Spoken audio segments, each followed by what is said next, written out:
Hi friends, welcome back to my channel. ಬನ್ನಿ, ಇವತ್ತಿನ recipe ಏನಪ್ಪ ಅಂತಂದರೆ ಸಬ್ಬಸ್ಗೆ ಪಲ್ಯ ಯಾವ ಥರ ಮಾಡೋದು ಅಂತ ನಿಮ್ಗೆ ತೋರಿಸ್ಕೊಡ್ತೀನಿ.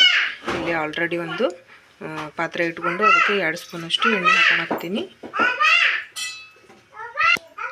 ಎಣ್ಣೆ ಕಾದ್ಮೇಲೆ ಬೆಳ್ಳುಳ್ಳಿಯನ್ನು ಜಜ್ಜಿಕೊಂಡು ಹಾಕೋಬೇಕು. ಅದಕ್ಕೆ ಇವಾಗ ಬೆಳ್ಳುಳ್ಳಿ ಹಾಕ್ಕೊಂಡಿನಿ ನೋಡ್ರಿ.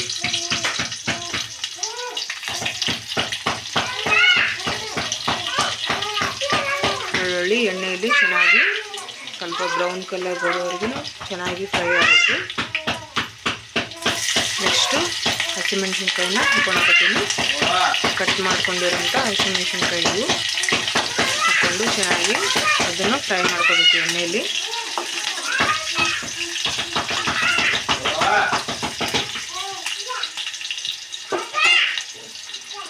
ನೋಡಿ ಫ್ರೆಂಡ್ಸ್, ಇಲ್ಲೇ ಸಬ್ಬಸ್ಗೆ ಸೊಪ್ಪನ್ನು ತೊಳ್ಕೊಂಡು ಈ ಥರ ಕಟ್ ಮಾಡ್ಕೊಂಡು ಇಟ್ಕೊಂಡಿವಿ ಸಣ್ಣದಾಗಿ.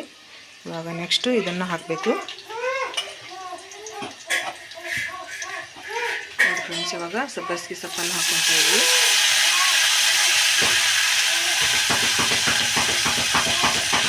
ಇವಾಗ ಚೆನ್ನಾಗಿ ಎಣ್ಣೆಯಲ್ಲಿ ಹಾಕಿದ್ದ ಬೆಳ್ಳುಳ್ಳಿ ಹಸಿಮೆಣ್ಸಿನ್ಕಾಯಿ ಜೊತೆ ಚೆನ್ನಾಗಿದು ಫ್ರೈ ಆಗಬೇಕು. ಸ್ವಲ್ಪ ಕೈ ಆಡಿಸ್ಕೋಬೇಕು.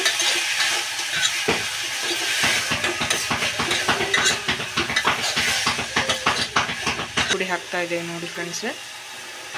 ಸಬ್ಬಸ್ಗಿಗೆ ಒಂದು ಅರ್ಧ ಸ್ಪೂನಷ್ಟು ಅರಸಿನ ಪುಡಿಯನ್ನು ಹಾಕ್ಕೊಂಡ್ವಿ.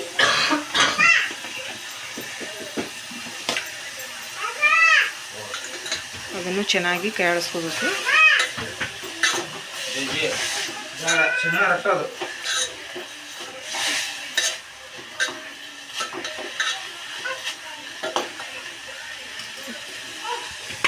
ನೆಕ್ಸ್ಟು ಇದಕ್ಕೆ ಹೆಸರು ಕಾಳು ಇದಾವಲ್ಲ, ಹೆಸರು ಕಾಳನ್ನು ಕುದಿಸಿ ಇಟ್ಕೊಂಡೇವಿ. ಇವಾಗ ನೆಕ್ಸ್ಟು ಹೆಸರು ಕಾಳನ್ನು ಕುದಿಸಿದ್ದು ಹಾಕ್ಬೇಕು ನೋಡ್ರಿ ಫ್ರೆಂಡ್ಸ್. ನೋಡಿ ಫ್ರೆಂಡ್ಸ್, ಇವಾಗ ಹೆಸರು ಕಾಳನ್ನು ಹಾಕ್ಕೊಳಕತ್ತೀವಿ, ಬೇಯಿಸಿಟ್ಕೊಂಡಿರೋದು. ಹೆಸರು ಕಾಳು ಹಾಕೋದ್ರಿಂದ ಸಬ್ಬಸ್ಗೆ ಪಲ್ಯ ಮಸ್ತ್ ಸೂಪರ್ ಆಗಿರುತ್ತೆ. ಅಷ್ಟೇ ಟೇಸ್ಟಿಯಾಗಿ ಕೊಡುತ್ತದೆ. ಬೇಕಾದರೆ ಹಸಿ ಕಾಳು ಹಾಕೋಬೋದು, ಇಲ್ಲ ಕುದಿಸ್ಕೊಂಡಾದರೂ ಹಾಕೋಬೋದು. ಇವಾಗ ಅದನ್ನು ಚೆನ್ನಾಗಿ ಕಾಡಿಸ್ಕೋಬೇಕು.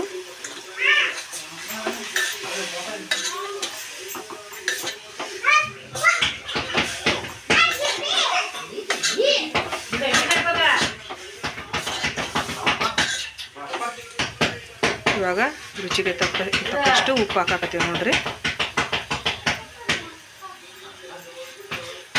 ಹಾಕ್ಕೊಂಡು ಚೆನ್ನಾಗಿ ಕಾಡಿಸ್ಕೊಂಡು ಒಂದು ಪ್ಲೇಟ್ ಮುಚ್ಚಿ ಅದನ್ನು ಕುದಿಯಕ್ಕೆ ಬಿಟ್ಬಿಡ್ಬೇಕು. ನೀರು ಏನೂ ಹಾಕೋಬಾರ್ದು. ಇವಾಗ ಇದನ್ನು ಚೆನ್ನಾಗಿ ಕುದಿಯಕ್ಕೆ ಬಿಟ್ಬಿಡೋಣ. ನೋಡಿ ಫ್ರೆಂಡ್ಸ್, ಇವಾಗ ಸಬ್ಬಸ್ಗೆ ಪಲ್ಯ ರೆಡಿ ಆಯಿತು. ತೋರಿಸ್ತೀನಿ ನೋಡಿ ಫ್ರೆಂಡ್ಸ್. ಇವಾಗ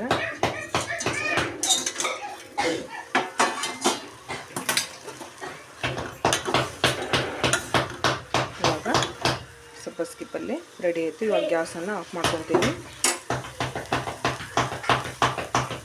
ಇವಾಗ ಸ್ವಲ್ಪ ಇದು ತಣ್ಣಗಾದ್ಮೇಲೆ ಸರ್ವ್ ಮಾಡಿ ತೋರಿಸ್ತೀನಿ.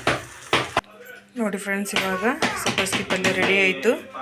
ಈ ವಿಡಿಯೋ ನಿಮಗೆ ಇಷ್ಟ ಆದರೆ ಲೈಕ್ ಮಾಡಿ, ಶೇರ್ ಮಾಡಿ, ಕಮೆಂಟ್ ಮಾಡಿ, ಸಬ್ಸ್ಕ್ರೈಬ್ ಮಾಡಿ. Thank you for the watching.